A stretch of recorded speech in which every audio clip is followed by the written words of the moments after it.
محرم کی محافل کے بے شمار فائدے ہیں۔ پہلا فائدہ تو یہ ہے کہ جب بھی یہ محافل منعقد ہوتی ہیں اس میں رسول اللہ صلی اللہ علیہ وآلہ وسلم کے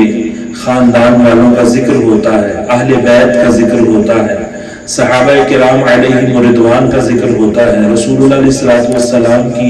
اولاد طیبہ کا ذکر ہوتا ہے۔ تو حدیث پاک میں ہے عند ذکر الصالحین تنزل الرحمہ کہ صالحین کے ذکر کے وقت اللہ کی رحمتوں کا نزول ہوتا ہے۔ سب سے پہلا فائدہ تو یہ ہے۔ اور خلفائے راشدین، امامین کریمین، حضرات حسنین کریمین رضی اللہ تعالی عنہم اجمعین تو صالحین کے امام اور پیشوا ہیں۔ ان کے ذکر کے وقت تو کثیر رحمتیں نازل ہوں گی جن سے ان محافل میں شرکت کرنے والے خاص طور پر فیضیاب ہوں گے۔ اور دوسرا فائدہ یہ ہے کہ ان کے ذکر کو سن کر اللہ تبارک و تعالی اور اس کے پیارے حبیب صلی اللہ علیہ وسلم کی محبت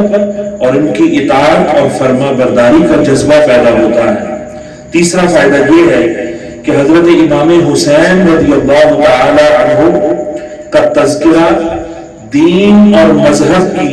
حرمت قائم رکھنے کے لیے میدان میں نکلنا اور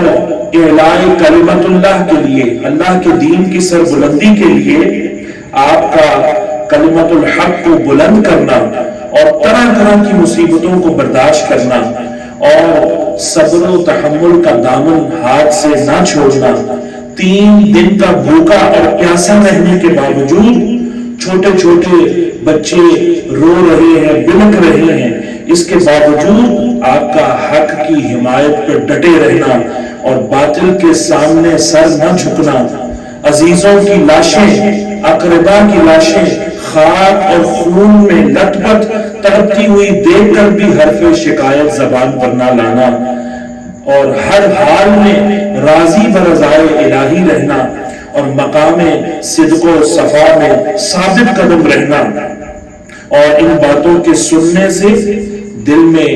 امام علی مقام رضی اللہ تعالی عنہ کی عظمت اور محبت دل میں پیدا ہوتی ہے اور دین و مذہب کی عزت اور حرمت باقی رکھنے کے لیے جان و مال کی قربانی دینے کا جذبہ پیدا ہوتا ہے۔ اور یہ فائدہ بھی حاصل ہوتا ہے کہ دنیا کے لیے کوفیوں کا اپنی عاقبت برباد کرنا اور اہل بیت نبوت، اہل بیت رسالت کا یعنی ان کی توہین کرنا، ان کو ستانا اور ایذا پہنچانا کوفیوں کا، پھر طرح طرح کی آفتوں اور مصیبتوں میں مبتلا ہو جانا اور قتل حسین کے عوض 1,40,000 لوگوں کا نتیجے میں مارا جانا، اور ان باتوں کے سننے سے پھر عبرت حاصل ہوتی ہے۔ عزیزان محترم، اللہ والوں کی شان میں گستاخی اور بے ادبی کرنے سے بچنے کی توفیق حاصل ہوتی ہے۔ ان محافل میں شرکت کر کے یہ واقعات کربلا جو ہے وہ سنے جاتے ہیں جو کہ حق پر مبنی ہوتے ہیں، اور اہل حق اور اہل عشق جو بیان کرتے ہیں، یہ میں ان کی بات کر رہا ہوں۔ تو وہ لوگ نہیں، ان کی محافل نہیں جن میں فرسودہ اور گھڑی ہوئی جو ہے روایات بیان کی جاتی ہیں، میں ان کی محافل کی بات نہیں کر رہا۔ تو اس کے علاوہ اس کا فائدہ یہ بھی ہے کہ عشرہ محرم کے اندر امام پاک سے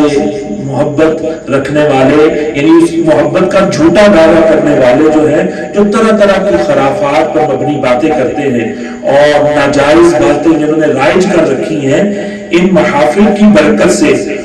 لوگوں کو اس سے بھی آگاہی حاصل ہوتی ہے اور حق اور باطل کے درمیان فرق پتہ چلتا ہے۔ تو یہ ان محافل میں شرکت کرنے کے فوائد ہیں۔ دعا ہے کہ اللہ رب العالمین ہمیں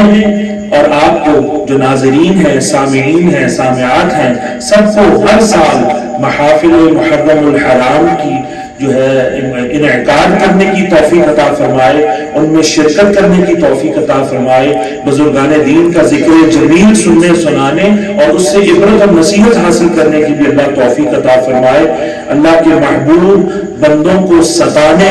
اور ان کی شان میں گستاخی کرنے اور بے ادبی کرنے سے اللہ ہمیں محفوظ رکھے، اور قیامت کے دن نبیین، صدیقین، شہداء اور صالحین کے دامن کرم کے سائے میں ہم لوگوں کا حشر فرمائے، آمین بجاہ نبی الامین صلی اللہ علیہ وسلم وآلہ واصحابہ وعطرتہ وذریتہ اجمعین۔